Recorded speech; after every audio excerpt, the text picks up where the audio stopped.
আমার সাথে তার আইসিইউতে যে কথা হয়েছে, আমি বললাম যে তুমি কেন এই কাজ করতে গেলা? বলে আমার বাচ্চারা আমার সামনে সব কুইরা মারা যাচ্ছে, আমি এটা কিভাবে সহ্য করি।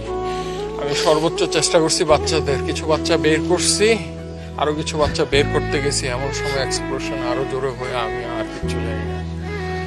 ওর ভিতরে সে নিজে পইরা নিজে পুরা ভাই 100% বার্ন হয়ে গেছে, পা থেকে মাথা পর্যন্ত চুল। শুধু সে বেঁচে ছিল, একটু কথা বলতে পারছে।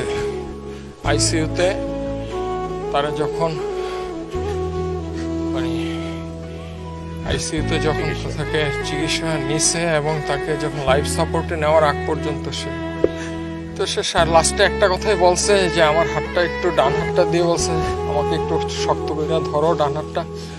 আমি শক্ত করে ধরছি, ভাই ধরা যায় না, পুরা সব কিছু পুরা বুকের এইখানে নিয়ে বললো তোমার সাথে আমার আর দেখা হবে।